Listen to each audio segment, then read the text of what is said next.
goal chased by humankind for millennia. Their 120-foot journey at Kitty Hawk, North Carolina in 1903 broke the impossibility barrier, setting the course for the next century and beyond. The United States invented the first successful airplane, but European countries brought aviation to new heights. From the start, a number of European governments funded aeronautics research, which paid off when World War I broke out in 1914. Even before the war, aviation leaders realized the U.S. was falling behind and pressed Washington to do something about it.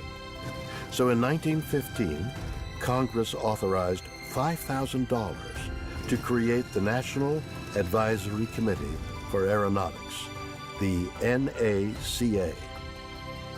This little seed, planted in the fertile farmland of Hampton, Virginia in 1917, grew to become NASA Langley, America's first civilian aeronautics research lab and NASA's first center. And it's been reaching for the impossible ever since.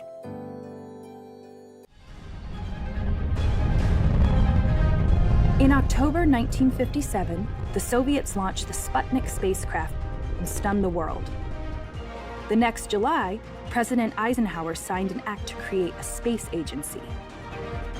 On October 1st, 1958, the 4 NACA research labs, including the newly named Langley Research Center, formed the nucleus of the National Aeronautics and Space Administration.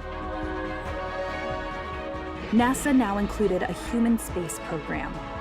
Langley was its birthplace and became home to America's first astronauts, the Mercury 7. Gil-Ruth Group worked through a host of technical issues, like establishing ways to protect astronauts during re-entry and developing simulators to train humans how to work in space. It also created a global communications system to maintain contact with spacecraft. And to streamline operations, NASA's first flight director, Langley's Chris Kraft, applied the concept of something now synonymous with spaceflight: mission control. In the 1960s, the space age, born at Langley, took its next giant step, with a little nudge from President John F. Kennedy. Just 20 days after Alan Shepard's historic 1961 flight, the president gives his decision to go to the moon speech. We choose to go to the moon in this decade and do the other things, not because they are easy, but because they are hard. Because that goal will serve to organize and measure the best of our energies and skills. Because that challenge is one that we're willing to accept, one we are unwilling to postpone, and one we intend to win, and the others too. Hobart envisioned a modular spacecraft, launched as one unit. As the main capsule orbits the moon, a lander with 2/3 of the crew would detach and go to the lunar surface. Hobart's idea won out. A couple of years later, Langley trained Gemini and Apollo astronauts how to rendezvous and dock 2 spacecraft while in orbit, setting the stage for the Apollo moon landing. But before anything could land on the moon, we had to know its surface. 5 lunar orbiters took images and beamed them back to Langley. The astronauts also had to be trained to fly the last 150 feet to the lunar surface and then move safely and comfortably in the moon's reduced gravity. 24 Apollo astronauts, including the first person on the moon, Neil Armstrong, trained for their missions at Langley.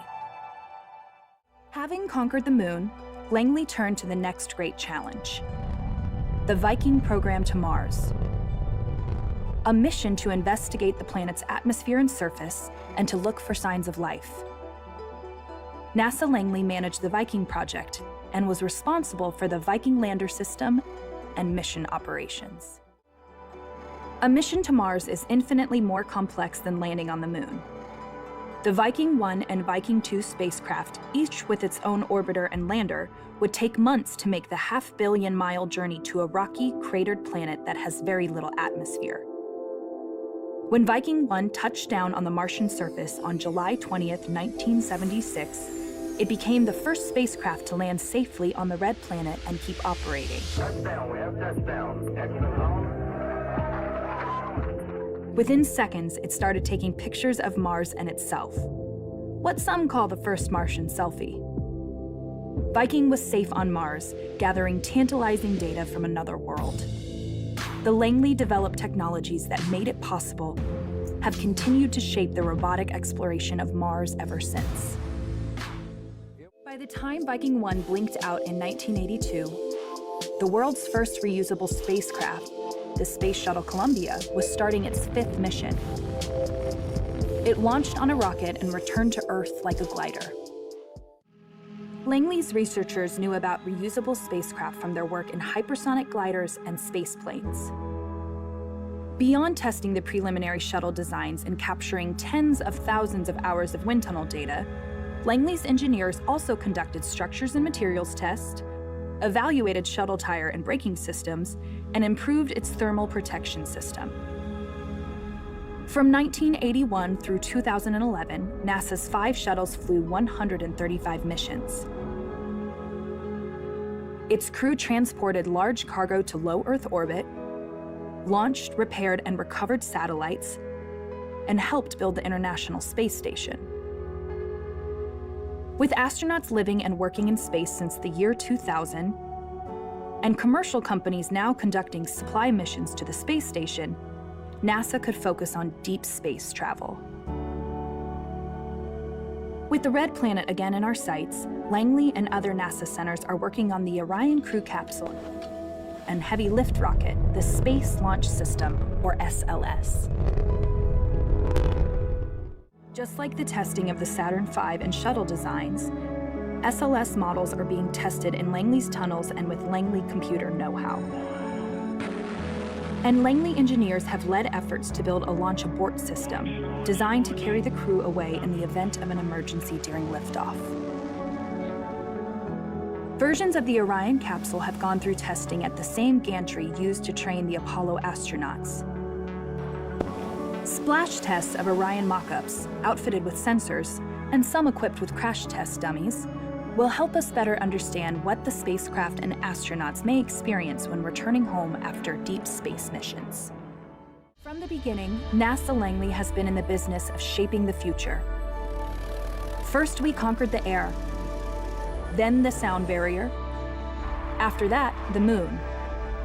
Next step, Mars and beyond.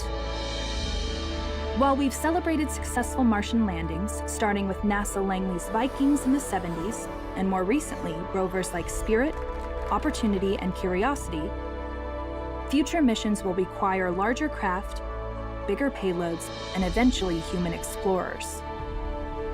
That will demand improved entry, descent, and landing, EDL technologies that must slow a Martian lander from 16,000 miles per hour for a safe and precise landing. Langley's EDL experts developed and built a heat shield sensor that flew to Mars and will help researchers design future spacecraft. Other game-changing Langley inventions for planetary exploration include lightweight inflatable spacecraft heat shields, inflatable habitats, and next-generation rovers that will allow humans to live and work on other worlds.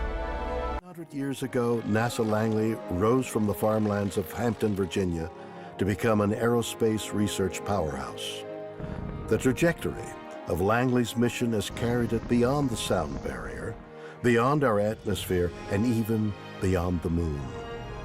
All the while, NASA Langley's advances in materials and atmospheric science are improving life right here on Earth, expanding our knowledge and protecting the planet. Whether pushing the envelope of science and engineering or responding to national emergencies, the people at Langley are already hard at work shaping its next 100 years, transforming science fiction into reality.